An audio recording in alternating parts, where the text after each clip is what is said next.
દિવાળીના તહેવારો અને નૂતન વર્ષ પર્વ નિમિત્તે જામનગર ખેતીવાડી ઉત્પન્ન બજાર સમિતિ એટલે કે હાપા માર્કેટ યાર્ડના ચેરમેન મુકુંદ સભાયાએ જીટીપીએલ જામનગર ન્યૂઝના માધ્યમથી યાર્ડ સાથે સંકળાયેલા સર્વે ખેડૂતો, વેપારીઓ અને શ્રમિકોને આ મંગલ પર્વ નિમિત્તે શુભકામનાઓ પાઠવી છે.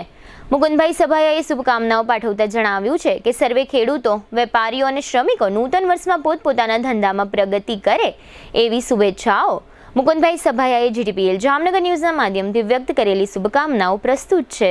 સંવત 2081 નો અંતિમ દિવસ, શુભ દીપાવલી. આ દીપાવલીના શુભ પ્રસંગે સબ લોકોને ખૂબ ખૂબ શુભેચ્છાઓ પાઠવું છું અને સંવત 2082 નો પહેલો દિવસ એટલે નૂતન વર્ષના પણ આ લોકોને ખૂબ ખૂબ શુભેચ્છાઓ.